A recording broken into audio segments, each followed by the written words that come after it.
बाबल साईं छा थियो? का न्याणीअ जी ख़बर पई? हाँ हाशिम, सब खबर पइजी वई आ। मां सब कुछ समझी वियो, सब कुछ समझी वियो। हाशिम, मुझी न्याणीअ खे, मुझी मासूम रोशनीअ खे कम ज़र्फ़ शमीर अगवा करायो आहे। बाबल साईं मूं त तव्हांखे पहिरियां ई चयो हो त इहो शमीर लुच लोफर ऐं बदमाश आहे, पर बेपहुच आहे। बाबल साईं जेकॾहिं पहुच वारो हुजे हा न त इहो तव्हांखे सिधियूं गोलियूं हणे हा। हाशिम, जिन मुंहिंजी न्याणीअ खे अगवा कयो आहे, उहो अगवा कंदड़ मूंखे फोन ते चई रहियो हो त सॼी ज़मीन शमीर खे लिखी ॾे। जॾहिं हुनखे ज़मीन ॾींदे तॾहिं तुंहिंजी न्याणीअ खे असां राह कंदासीं, न त हुनखे राह न कंदासीं। बाबल साईं मूं त तव्हांखे अॻे ई चयो हो त कांवनि जा बच्चा हंज न थींदा। हाणे त अव्हांखे ख़बर पइजी वई न त नांग जा बच्चा नांग ई थींदा आहिनि।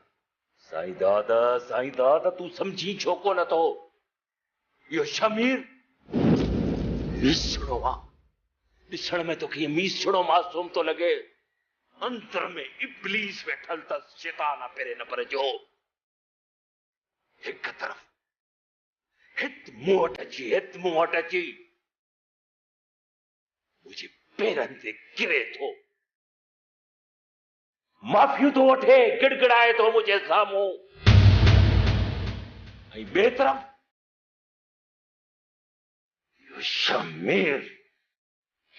इहो शमीर फोन ते धमकियूं बि ॾियारे थो, मुंहिंजी न्याणी खे अगवा बि कराए थो, ऐं तो ॿियनि माण्हुनि खां फोन कराए चवराए थो त सरदार शाह ज़मान सॼी मिल्कियत जायदाद लिखी ॾे कंहिंखे, शमीर खे, उन खां पोइ तुंहिंजी धीअ खे राह कंदासीं। बाबल साईं हाणे त भला मूंखे इजाज़त ॾियो न, पहिरियां इन शमीर खे खंभियांसि, पोइ गीले अची तव्हां वटि पुॼायांसि। न हाशिम, मता इहो कदम खणी। इहो हिक सरदार जो तोखे हुकुम आहे, मता इहो कदम खणी। जेसीं ताईं मुंहिंजी मासूम न्याणी उन्हनि ज़ालमनि वटि कैद आहे, तेसीं ताईं हिन शमीर खे उफ बि न चइजाए, चुप रहिजाए। त पोइ बाबल साईं तव्हां छा सोचियो? ज़मीन ऐं हुनजो कब्ज़ो तव्हां शमीर खे ॾेई छॾींदो? हाशिम, मूं पंहिंजे मर्याद भाउ शाहजहान जी मिल्कियत बचाइण जी वॾी कोशिश कई आहे,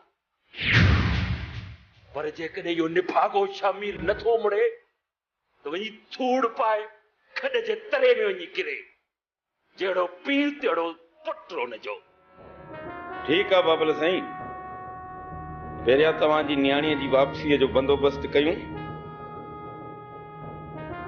पोइ इन शमीर खे बि ॾिसंदासीं। मूंखे त इहो सम्झ में ई नथो अचे त आख़िर रोशनी जी कंहिंसां कहिड़ी दुश्मनी। जीअं ई पंहिंजे ॻोठ आई त खंभिजी वई। ख़ुदा अहिड़नि दुश्मननि खे गर्क कंदो।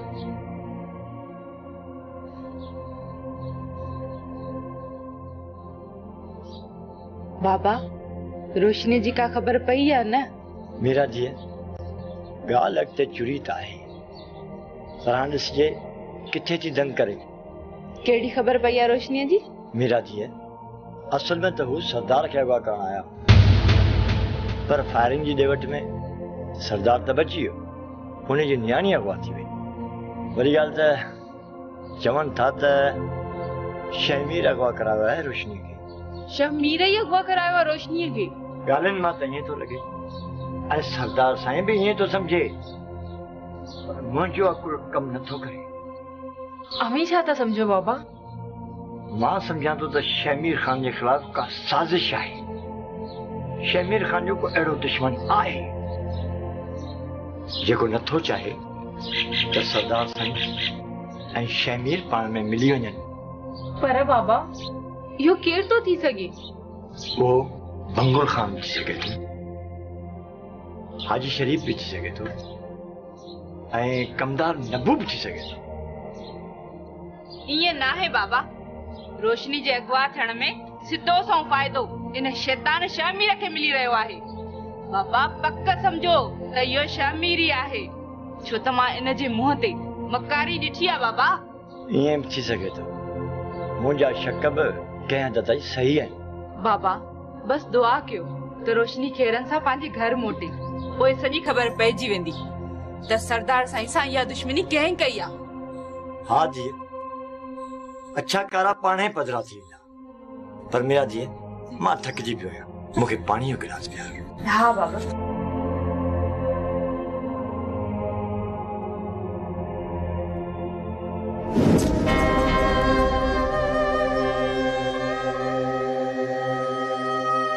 सरदार साईं मानी तैयार आहे, खणी अचां? माई बसरा मूंखे बुख कोन्हे। सरदार साईं पेट सां कहिड़ी कावड़, मानीअ जो किरहो खाओ। ओ सरदार साईं मानी खाओ, न त बीमार थी पवंदो। मां छा कयां? मुंहिंजो पेट ज़हर सां भरियो पियो आहे, छा कयां मां? ज़िंदगीअ मूंसां माई बसरा वॾा वेल कया आहिनि। सालनि खां पोइ मुंहिंजी धीअ मूंसां मिलण जे लाइ हिते आई। शहमीर हुन सां कहिड़ो वेल कयो आहे उहा तोखे बि ख़बर आहे। माई बसरा इहा त तोखे बि ख़बर आहे त मुंहिंजी न्याणीअ रोशनीअ खे कंहिं अगवा करायो आहे। न सरदार साईं, मुंहिंजा फ़क़ीर फिरी फिरी थकिजी पिया, पर साईं रोशनीअ जी त का ख़बर ई कान थी पवे। मुंहिंजी न्याणीअ खे मुंहिंजे इन कमीने भाइट शहमीर अगवा करायो आहे। हाँ शहमीर?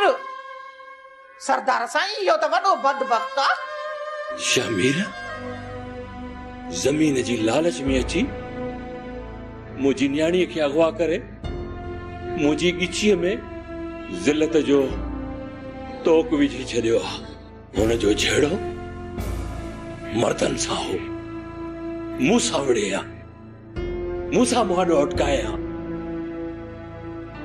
पर मुंहिंजी मासूम न्याणी कहिड़ो ॾोह कयो हो? शहमीर खे गोलियूं मूं हयूं, मूं मारियो हो शहमीर खे।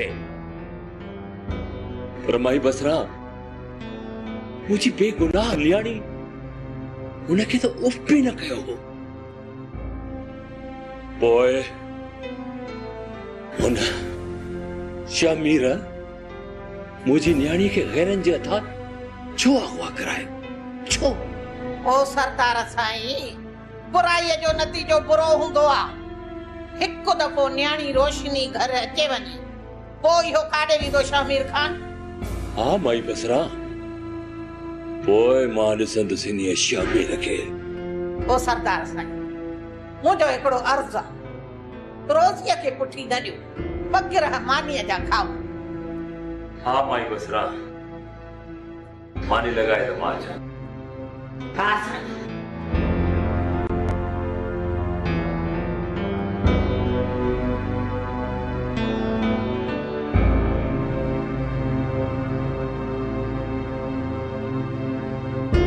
साईं भला ॿुधायो त जहिड़ जी ज़िंदगीअ में केरु ख़ुशि हूंदो? मुझी जिंदगी तो हाणे जड़ो कंडन जी सेज थी वई आहे। लोंग तू जल्दी आजाद थी वेंदे। मां साथ तव्हां जे इन जुमिले ते मूंखे खिल थी वठे। जेकॾहिं तव्हां चाहियो हा त मां 2 हफ़्तनि में आजाद थी वञा। मूंखे ईअं लॻो ॼण अवां मूंखे टिश्यू पेपर समझी इस्तेमाल करे उछलाए छॾियो आहे। ये ना है लोंग, तू गलत तो समझी। ईअं आहे मां साथ ईअं आहे। अवां ई पीर एहसान साईं मिल्कियत जी लालच में मूंखे इस्तेमाल कयो आहे। अवां खे इहा ख़बर हुई त पीर करामत साईं खे घर जे माण्हुनि खां सवाइ ॿियो केर बि मारे नथो सघे। इन्ही जे करे अवां मिली भगत करे। लोंग तुंहिंजा कंहिं कन भरिया आहिनि। घटि में घटि मां अहिड़ो कमु नथो करे सघां। लोंग जेकॾहिं चाचे करामत खे मारणो हुजे हा त मां वञी पाण मारियांसि। तुंहिंजो सहारो कोन वठां। एहसान साईं मां क़ैद में आहियां। मुंहिंजी हिकु घड़ी साल जे बराबरि थी लॻे।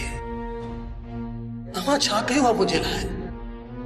ख़ुदा जे वास्ते मूंखे त आज़ाद करायो। न त हिन जेल में मां घणा ॾींहं आज़ाद न रही सघंदुसि। हिते मुंहिंजो दम थो घुटिजे। जेकॾहिं अवां देरि कई न त हिन जेल मां मुंहिंजो लाश निकिरंदो। लाश। लोंग अल्लाह न करे, अल्लाह से तोखे वरी जमार ॾे। न खपे मूंखे वॾी जमार। हू बि तन क़ैद में पल पल साल जे बराबरि थो लॻे। लोंग असां हिन ई हाज़िरीअ ते तोखे कुल माफ़ कंदासीं ऐं कोर्ट में बयान बि ॾींदासीं ऐं हिन ई हाज़िरी ते तुंहिंजी ज़मानत थी वेंदी। इहो त मुंहिंजो वाइदो आहे। ॾिसंदासीं। सुनवाई परे न आहे। लोंग हिम्मत न हार। बस हाणे चंद ॾींहंनि लाइ तूं जेल में महिमान आई। मुड़ुस थी मुक़ाबिलो कर। लोंग हाणे असां हलूं था। कोर्ट में सुनाई ते मुलाक़ात थींदी। ख़ुदा हाफ़िज़।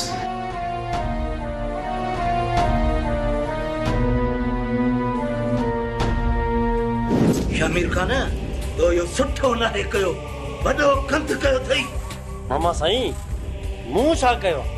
सिर्फ इहो ई न त मां चाचे शाह ज़मान खां माफ़ी वरिती आहे। ऐं हा मूं इहो फ़ैसिलो सोचे सम्झी कयो आहे। छो त मां हाणे मौत जे मुंहं मां मोटी आयो आहियां। अड़े हेॾे ॿुधी नथो मरी। हिकिड़े पासे सरदार शाह ज़मान खां माफ़ी थो वठी ऐं ॿिए पासे उनजी धीउ खे अगवा करायो अथई।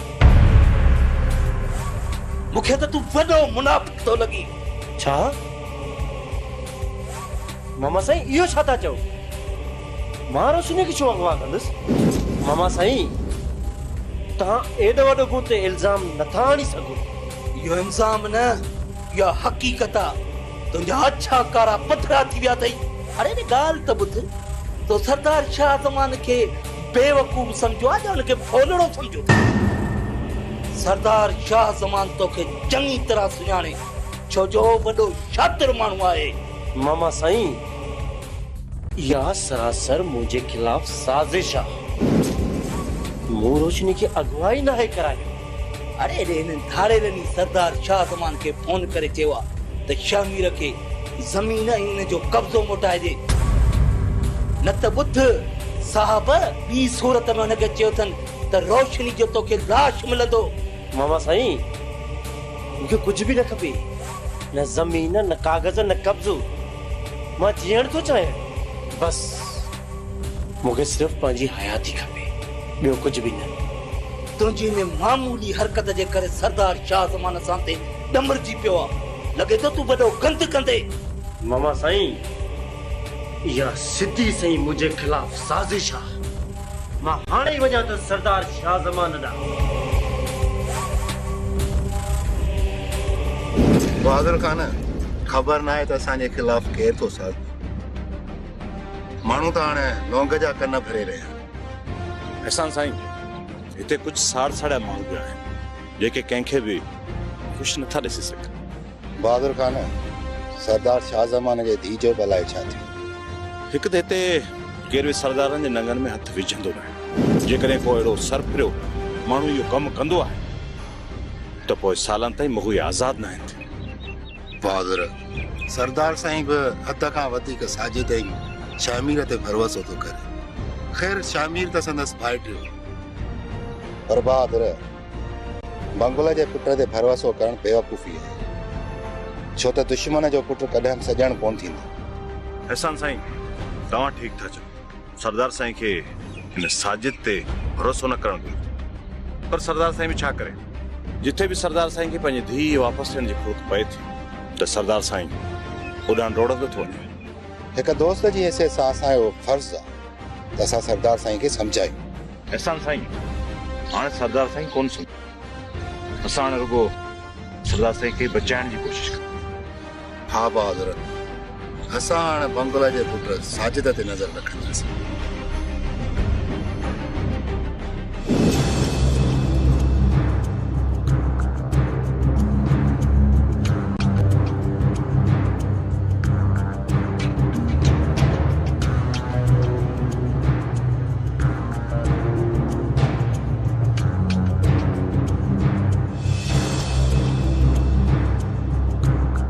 हाशिम खान केॾांहुं पिया वञो? मूंखे तूं छॾ, मां काॾे बि वञा, तंहिंमें तुंहिंजो छा? मां त चाची शाह ज़माना न पियो वञा। छो? बाबल साईं सां कहिड़ी चङाई कई अथई जो उन ॾांहुं पियो वञी? हाशिम, चाचा साईं जी इहा ई त ग़लतफ़हमी दूर करणु वञा थो। दुआ कर त इहा बाबल साईं जी ग़लतफ़हमी हूंदी। जेकॾहिं हक़ीक़त निकिती न, पोइ तूं मूंखे बि सुञाणी थो। हाशिम, ख़ुदा गवाह त मां चाचा साईं जो मंदो न आहियां। रोशनी मुंहिंजी सोट आहे, मां पाण हुन जी तलाश में आहियां। मूंखे पाण ख़बर न आहे त हिनखे केरु अगवा करे वियो। ठीकु आहे, वञ बाबल साईं ॾे। ठीकु आहे हाशिमा, ठीकु आहे। बसरा कचे हुजे जा फकीर, पर मुंहिंजा फकीर त फिरंदा था वञनि। अहिड़ो मुनाफ़िक़ न मुंहिंजे फकीरनि ॾिठो न मां ॾिठो। होॾो भलो साईं खणी अचे तव्हां खां बख़्शरायो अथई, मथां वरी हुन तव्हांजे न्याणीअ खे अगवा कराए तव्हांखे मजबूर कयो अथई। माई बसरा, माण्हू मिल्कियत हासिल करण जे लाइ अलाए छा छा था कनि।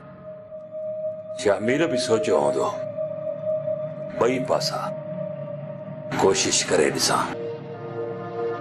मूंखे माफ़ त करे छॾियो, पर माई बसरा हुनखे ज़मीन न ॾिनी आहे। तंहिं करे शामीर इहो आख़िरी दाव आज़मायो आहे। सरदार साईं, शामीर तव्हांखे चङाईअ जो बदिलो कोन ॾिनो सुठो। तव्हां त हुनखे बख़्श कयो, पर हुन तव्हांजी इज़त मिटीअ में मिलाए छॾी। माई बसरा, मौला अली जो कौल आहे, तव्हां जंहिंसां चङाई कयो था, उहो जेकॾहिं तव्हां सां बुराई करे थो त पोइ पक सम्झो अव्हां जी चङाई अलाह ताला जे अॻियां क़बूल आहे। त पोइ सरदार साईं, तव्हां हाणे छा सोचियो आहे? अञा कंदव चङाई शामीर सां? हा माई बसरा, इन शामीर खे संदसि पीउ जी मिल्कियत वापसि कंदोसांसि।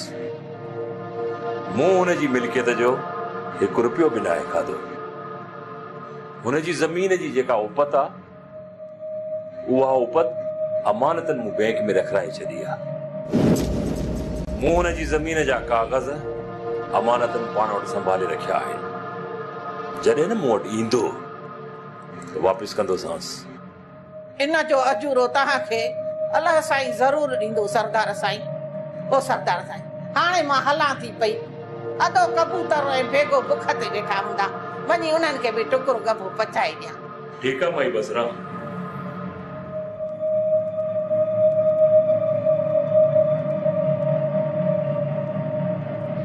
तुझी जांच किथे पहुती? सर, इंतहाई अफ़सोस सां चवणो थो पए त मां पूरी तरह नाकाम थी वियो। सर, मूं वसां नाहे घटायो। मूंखे इहो महसूस थो थिए त मिस रोशनी असांजी हद में न आहे। सर, सूबेदार सुखिया मूंखे फौरी तौर मिस रोशनीअ खे आज़ाद कराइणो आहे। सरदार शाहज़मान मुंहिंजो दोस्त आहे, मां हुनखे कहिड़ो जवाब ॾींदुसि? सर मां इहो यकीन सां थो चवां त मिस रोशनी असांजे ज़िले में न आहे। हिते न आहे त पोइ किथे आहे? सूबेदार सुखिया तूं ख़ानगी ड्रेस में उन्हनि इलाइक़नि में वञ जेकी असांजे ज़िले खां ॿाहिरि आहिनि, छो त ॾोह असांजे ज़िले में थियो आहे। सर असांखे त को बि सुराग न आहे मिलियो त मिस रोशनी जो आख़िर पीछो कजे न कीअं कजे। सूबेदार सुखिया तूं हिकु सीनियर ऑफिसर आहीं, तो अहिड़ा केतिरा ई केस सॉल्व कया हूंदा, पोइ इन केस में छो मुझी पियो आहीं? सर गुहारी इंतहाई चालाक थो लॻे, हुन का बि ग़लती कई ई न आहे जंहिंमां असांखे को पतो पइजी सघे त मिस रोशनी आख़िर कहिड़े तरफ़ वई आहे। सर मूंखे पंहिंजे तजुर्बे मां इहो थो मालूम थिए त मिस रोशनीअ खे जाबलू पटीअ ॾांहुं खणी विया आहिनि। सर मां ॾींहुं राति हिकु करे छॾी आहे, झर झंग ॻोल्हियो अथमि, मूंखे त को बि सुराग नथो मिले। हर तरफ़ सिविल ड्रेस में पंहिंजा माण्हू मोकिल, मिस रोशनी हिते ई आहे। ठीकु आहे सर, मां हिकिड़ो दफ़ो ॿीहर कोशिशि कंदुमि। ठीकु आहे, शाबाश, कमु करे ॾेखार। Okay sir.